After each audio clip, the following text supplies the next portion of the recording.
एक बार की बात है, एक बहुत बड़ा नेता एक साधु के छोटे से आश्रम में गया, क्योंकि उसने बहुत सुना था उस साधु के बारे में और उसके मन में आया कि मैं एक बार जाकर के देखता हूं कि लोग इतनी तारीफ क्यों करते हैं उसकी।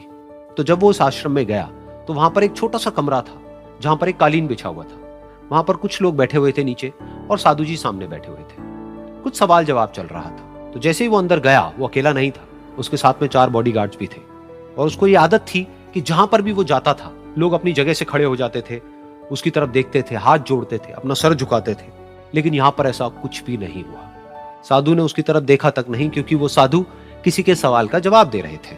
लेकिन नेता को इस बात पे गुस्सा आ गया। नेता को लगा कि ये मेरी बेइज्जती है। तो उस नेता ने साधु की बात को बीच में ही काटते हुए थोड़ा गुस्से से कहा, मैं आपसे कुछ कहना चाहता हूं। साधु ने उसकी तरफ देखा और बोले, आप थोड़ी देर रुकिए, पहले मैं इनके सवाल का जवाब दे लूं, उसके बाद में मैं आपसे बात करूंगा। तब तक अगर आप चाहें तो आप बैठ सकते हैं। बस साधु का इतना कहने की देर थी। नेता का चेहरा गुस्से से लाल हो गया और फिर उसने अपना सारा गुस्सा उस साधु के ऊपर निकाल दिया। अभी तक वो नेता बहुत ही तमीज से बात कर रहा था, यानी कि आप कह करके बात कर रहा था। अब वो तू तड़ाक पे उतर आया। नेता ने उस साधु को कहा, तुझे पता भी है मैं कौन हूं और तू किससे बात कर रहा है? साधु ने उसकी तरफ देखा और कहा, मुझे इससे कोई फर्क नहीं पड़ता कि आप कौन हैं, लेकिन आप जो कोई भी हैं, अगर आप चाहते हैं कि मैं आपके सवाल का जवाब दूं या आपसे बात करूं तो आपको कुछ देर रुकना होगा। और साधु के ये कहते ही नेता गुस्से से पागल हो गया और वहीं सबके सामने चीखने चिल्लाने लग गया, अब मैं तुझे तेरी असली औकात दिखाऊंगा। तूने मुझसे पंगा लेकर के ठीक नहीं किया है। तुझे पता भी है मैं तेरे बारे में क्या सोचता हूं। साधु ने फिर से उसकी तरफ देखा और बड़े ही प्रेम से कहा कि मुझे इससे कोई फर्क नहीं पड़ता है कि आप मेरे बारे में क्या सोचते हैं।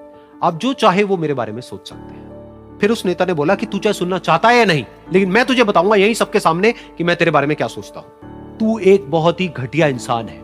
तू कोई साधु नहीं है, तू एक ढोंगी है, पाखंडी है और यहां पर जितने भी लोग बैठे हैं उन सबको बेवकूफ बना रहा है। तेरा बस एक ही मकसद है कि इन लोगों की जेब में जितना भी पैसा है वो सब तेरे पास में आ जाए। तू अपने फायदे के लिए इन लोगों का इस्तेमाल कर रहा है और अब मैं तुझे नहीं छोड़ने वाला। तेरा पर्दाफाश करके रहूंगा पूरी दुनिया के सामने। लेकिन उसके इतना बोलने के बाद भी उस साधु के चेहरे पर हल्की सी मुस्कान बनी ही रही। ये देखकर वो और तिल मिला गया और उसने कहा, अब बहुत हुआ, अब मैं यहां 1 मिनट भी नहीं रुकने वाला। लेकिन अभी भी तेरे पास में मौका है। अगर मुझसे माफी मांगनी है या मुझसे कुछ कहना है तो कह सकता है।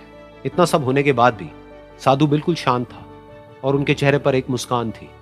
उन्होंने अपनी आंखें बंद कर ली। फिर साधु ने अपनी आंखें खोली, हाथ जोड़े और कहा कि मुझे आपसे कोई गिला शिकवा नहीं है।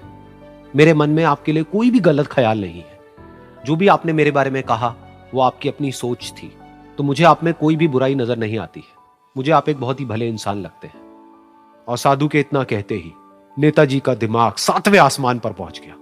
उनके चेहरे पर एक अजीब सी खुशी थी, क्योंकि उस साधु ने वही कहा जो बाकी सब लोग उस नेता को कहते हैं।